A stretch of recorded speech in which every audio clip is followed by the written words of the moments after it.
nga mga ka-farmers po yung bunga ng ating kalamansi. Oh. Talagang iitik sa bunga. Kaya sino hindi matutuwa pagka ganyan? Iba talaga pag bata. Bababa pa. Ito, pag guhusto yun ito ng laki. Ganito ang laki niya mga ka-farmers. Ayan. Kaya lang, magkakabangalan na ito. Dito pa lang, ibig-ibig ng mabangal.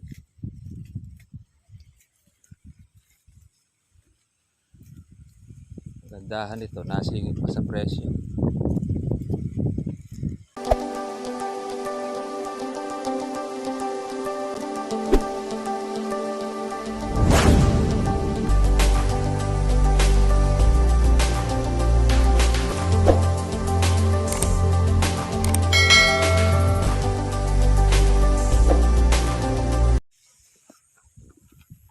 Good morning mga ka-trivia, good morning po sa lahat. Sana po kayong lahat mga ka-farmers. Tapos na po yung bagyo. Tayo naman po ngayon mga ka-farmers po ay pitas po ng ating kalamansi. Ayan. Tutuloy lang po natin yung ating tudling. Dahil hindi po tayo nakatapos.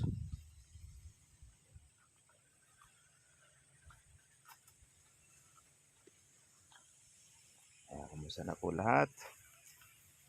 At maganda na sana ngayong ka-farmers po ang klima.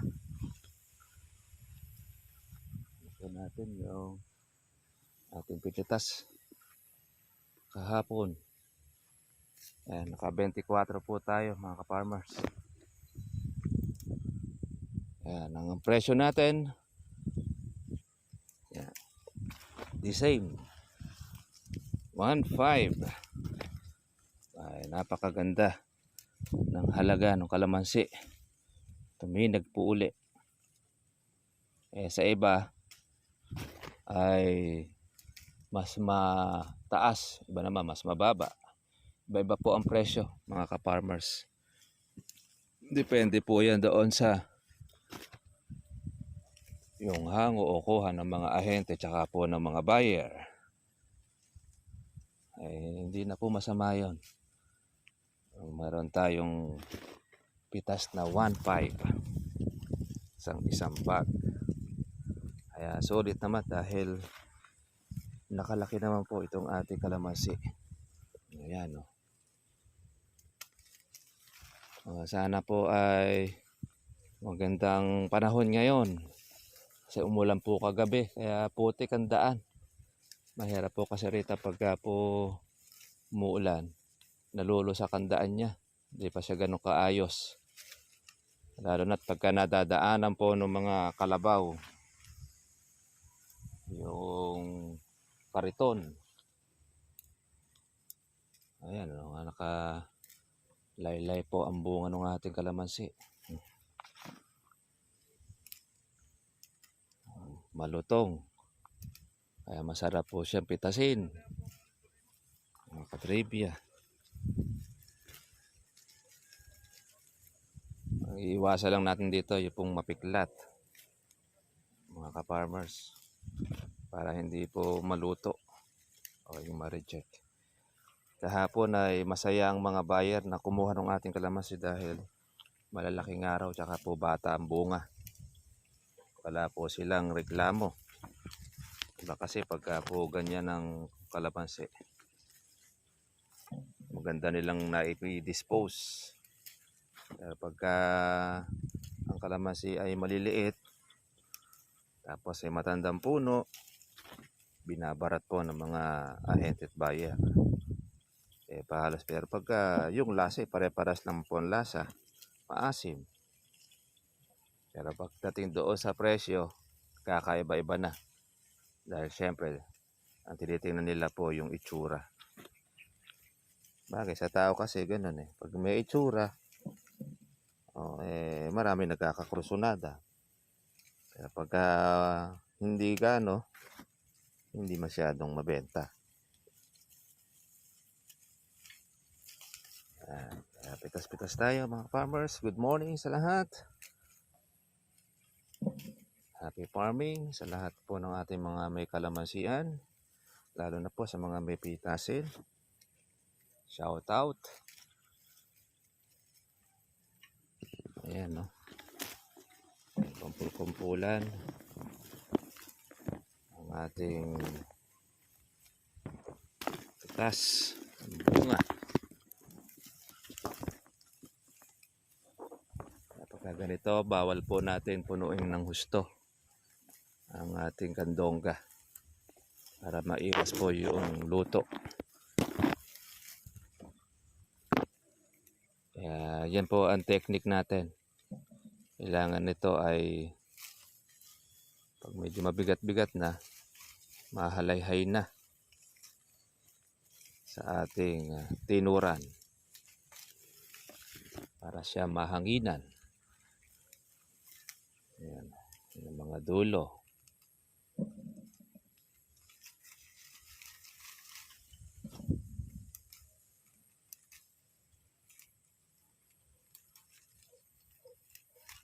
Bitas. Ayan, malutong. Oh. Hanggang alas 2 lang kasi kami mga farms po ng hapon dito. After po nun, finish or not finish, kailangan na pong umuwi, ibiyahe. Dahil dadalhin pa ito ng Maynila, Balintawak. O kaya iba, Divisoria. Iba-iba po yung mga buyer.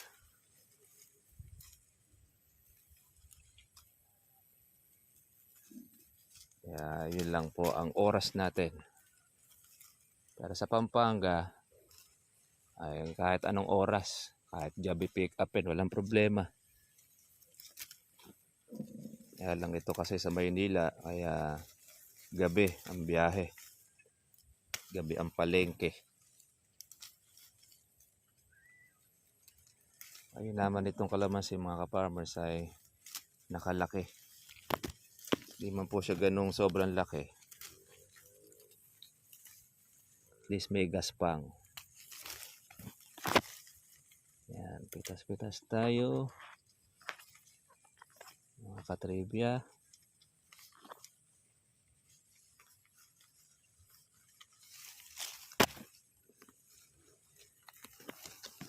Yan, yung mga nasa loob.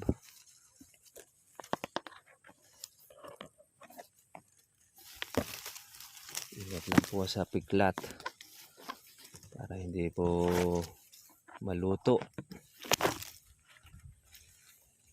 Ganyan. Kaya kailangan din maingat din.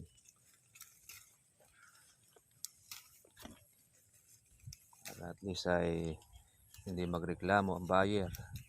Kaya mamimitas, dapat may malasakit din sa may-ari. Once kasi na masira ang bunga ng kalamansi, ang bagsak niyan sa may-ari. Pero yung mamimitas, solve siya. Dahil ang hangad lang naman niya yung upa. Dahil pagka bumawas, tumawad, ang buyer, ang apektado, may-ari.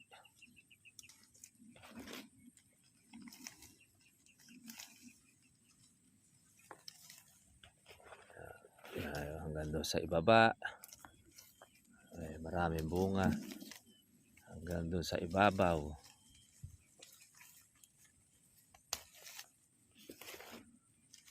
Ito, kailangan lang dito sa ating pitas na ito, huwag siyang madahon. Dahil matagal po matuyo pagka po may dahon. Anong kadalasan ng nasisira ang kalamansi pagka madahon. Kaya alisin na lang natin ito sa halayhayan.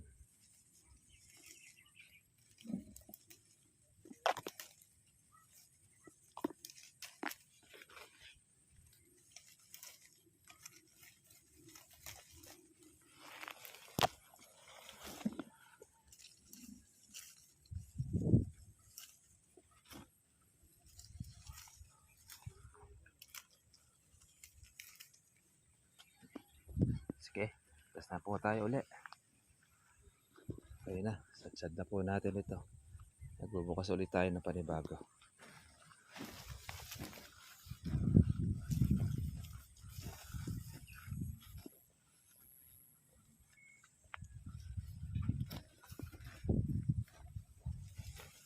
Ito tayong mga nakawan. Nasangal ang bunga. Ito, hindi na isadsad. May isadsad ng ari.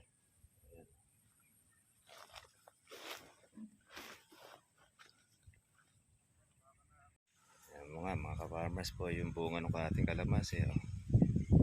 Talagang itik sa bunga. Sino hindi matutuwa pagka ganyan? Iba talaga pag bata.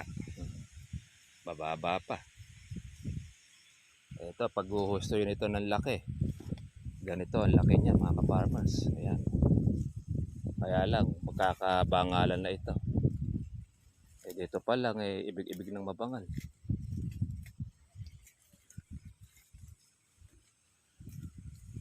Gandahan nito, nasingit pa sa presyo.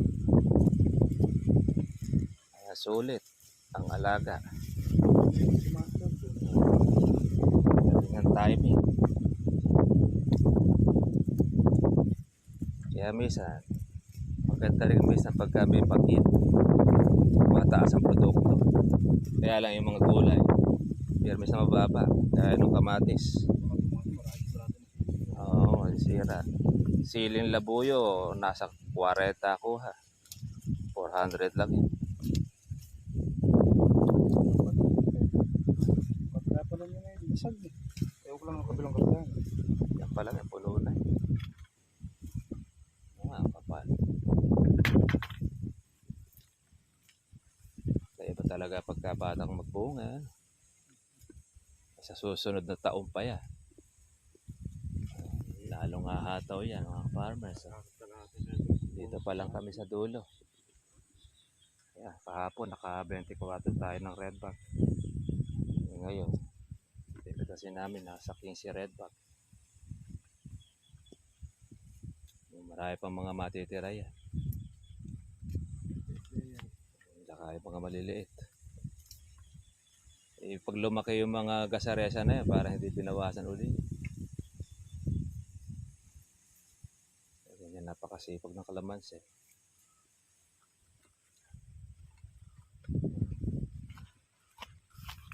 Pagka ganyan naman mga ka-farmers, mapulot natin po yung nasa ilalim.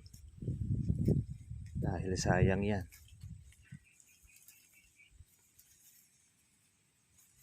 Yan, yung mga matitira naman yan, sa next na mapipitas yan. Paraan ka lang ng mga 2 linggo, malilintog na uli lahat yan. Mga 10 araw. Sali na tayo ulit, farmers. Yan mga farmers po, isang kumpol.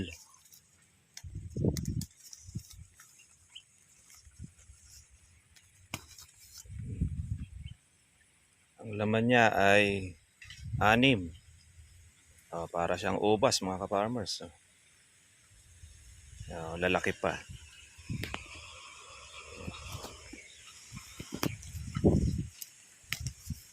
Kaya sulit ito. Bunga ng ating bata. Yung ibaba niya, puno rin ng bunga. Dito pa lang makakahusta na tayo ng ating kandongga. Sa isang puno, nakakumuha siya ng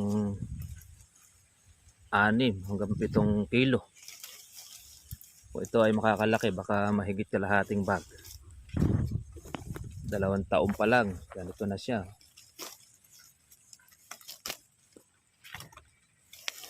Daming bunga mga ka-farmers. Kumpul-kumpulan.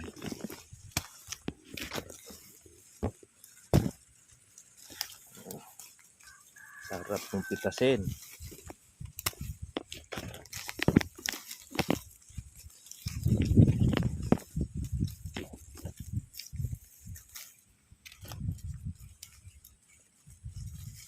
Marami pang mga dumalaga na hindi pa po pwedeng persahin. Malaki pa pong ilalaki ito Pero kung siya ay nasa presyo na, para po hindi po masyadong mahirapan ang kalamansi. Yan po mga katribya po ang technique po namin. Pag po pwede na po ang pitasin ang kalamansi natin, lalo kung ganitong bata, hindi na po namin siya pinagtatagal na tinutukol. Kawawa kasi ang puno, baka po mapuwersa. Kaya hanggat kuwan po siya, pwede sa buyer, inabawasan na po natin para po mabilis lumaki. Yung po pansunod, huwag po siyang maging bulitog.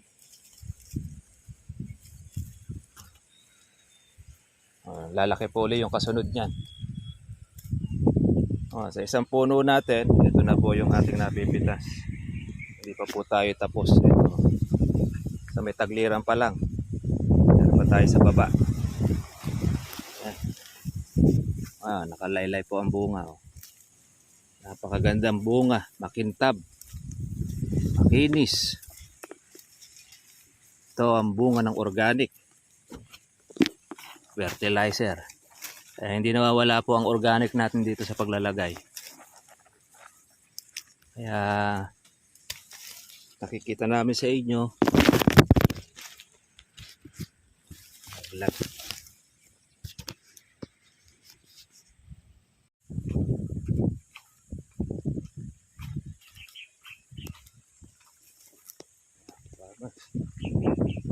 Ating lalagay na sa kubo ating pitas.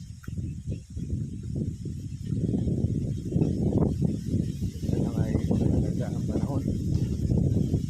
Kaya mulan.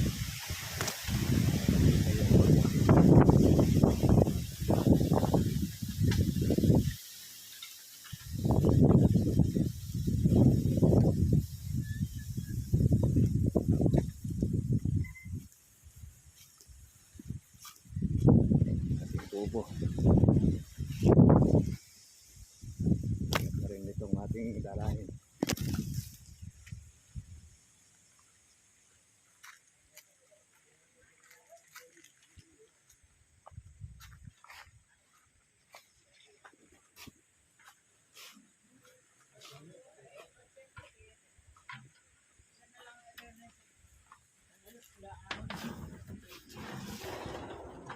Pwede ba?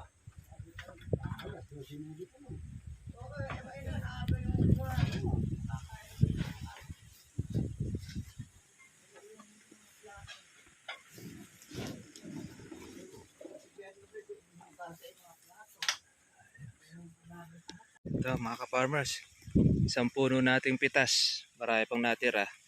Meron na tayong nasa 13 kilos. Yan. Yan po ang laman ng ating puno. Yan, mula na. So, wala na natin pong isilong ang ating kalamansi. Ma-reject pa. Konti lang po mga farmers po yung ating pinipitas. At isa't kalahati para meron na tayong 15 bag.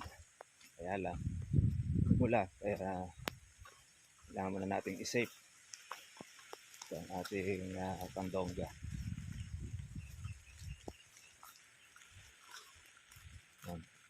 Isang puno lang ito mga katribyo. Dami. Kilohin natin.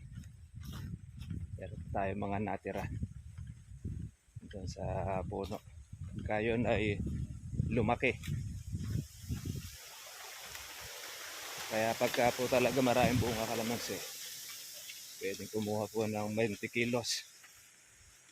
Pero po itong bata, 2 taon pa lang, kumuha ng mga 13. Abay malakas na po yun. Lalo na hindi pa siya ganun kalalaki. Gusto.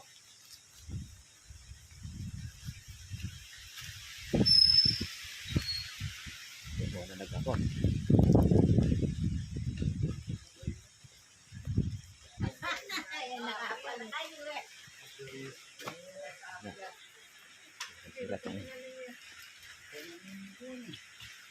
Kulang.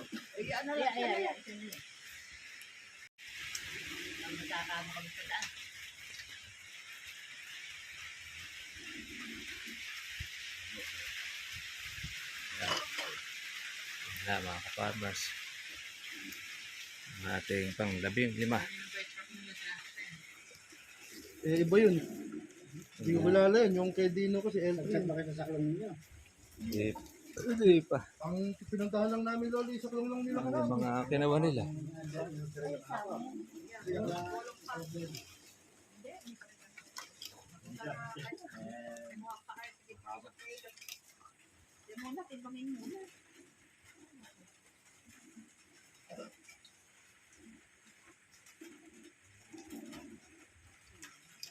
Mahirap nung kuha ni Bernard, may sudsud eh.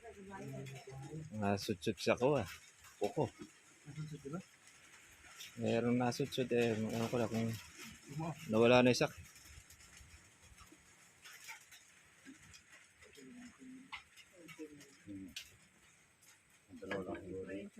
Sige, tigit-tigit kilo kayo.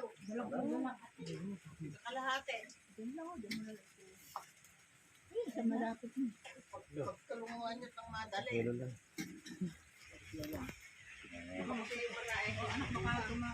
Okay, kunin mo na yung aking dilaw.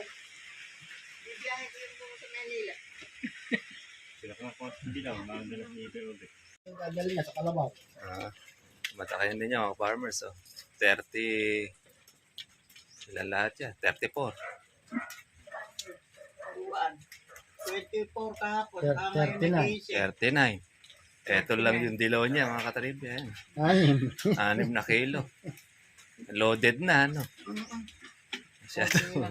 Masyadong tipid na tipid sa dilaw. Lala kang makita ni Ayan. Merong dilaw. Pero ko yan Yan na yung bata kasi. Ay, marami na dilaw yan. Yung dalawa na po. Yan, nakukuha na po natin mga ka-farmers. Meron pang kuha. Kukuha na po natin ay 39 red bag. Dito sa ating bata, di ba po tayo nakaka-1/4. Kaya marami pa tayong bunga na pipitasin. Kaya kukunti lang po yung ating hinog na nakuha. Lahat na ito puro presyo 1.5. Swerte na rin natin nasingit po yung ating kalamansi. Paano mga farmers, kita na po tayo bukas para sa susunod natin ito. Bye-bye. Ayaw. Okay, nakahabol pa. Yeah. Ulan-ulan pa na konti. Wala ka bang kuha?